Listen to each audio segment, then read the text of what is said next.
Hi, my name is Dr. Stuart Squires. I'm a professor of theology at St. John's Seminary. We are the seminary for the Archdiocese of Los Angeles, California. I'm thrilled to announce that New City Press and Focolare Media have published my new book, You Will Be Changed Into Me, The Fruits of the Eucharist. While many other books explore the important question, what is the Eucharist? This book explores the equally important question, what does the Eucharist do? This is the fifth video of 6 videos in which I would like to explore 6 of the different effects or fruits of the Eucharist. Today, I'd like to share with you the Catholic understanding of the Eucharist and social justice. An important document that describes authentic Catholic social justice is the 7 Themes of Catholic Social Teaching by the United States Conference of Catholic Bishops. This document begins with a short but theologically dense definition of social justice, defining it as the Church's social teaching is a rich treasure of wisdom about building a just society and living lives of holiness amidst the challenges of modern society. This document continues by emphasizing that Catholic social justice is not only about establishing a rightly ordered society, it is also about living holy lives in response to the gospel call.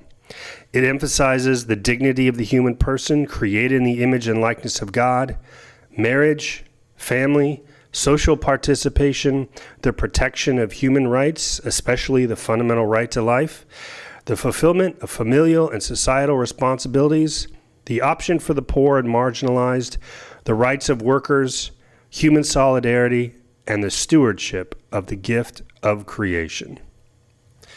Catholic social justice we see here is significantly different from a secular definition of social justice. In a familiar passage from the first letter of John, the author claims that God is love. In the Christian tradition, love is not defined in the sense of emotion, although it may be accompanied by emotion.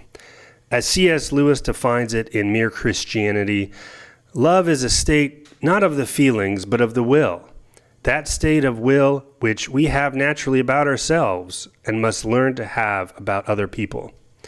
In other words, love is willing and seeking the good of the other for the sake of the other. As the school of active love, the Eucharist allows us to have the state of will for other people that reflects the state of will we have naturally for ourselves. That is, the Eucharist suffuses us with love, causing us to will the good of the other, not as a means for our own ends, but for his or her own sake. When we receive the Eucharist, John Paul II says, there opens in our souls a real dimension of that unfathomable love that includes everything that God has done and continues to do for us human beings. Together with this unfathomable and free gift, which is charity revealed in its fullest degree in the saving sacrifice of the Son of God, the sacrifice of which the Eucharist is the indelible sign, there also springs up within us a lively response of love. We not only know love, we ourselves begin to love. Because of this infusion, John Paul II described the Eucharist as the sacrament of love. The most obvious biblical example of how the Eucharist and the life of love are connected is Jesus washing the feet of his disciples at the Last Supper, the night that Jesus instituted the Eucharist.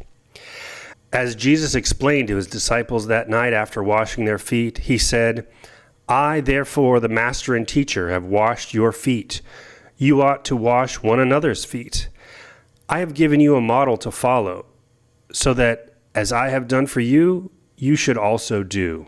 Amen, amen, I say to you, no slave is greater than his master, nor any messenger greater than the one who sent him. If you understand this, blessed are you if you do it. Jesus mandates all his followers, those in the upper room and those down through the centuries, to serve each other, regardless of social standing. Here we see Jesus intertwine the sacred banquet and service, prompting John Paul II to describe Jesus as the teacher of communion and service.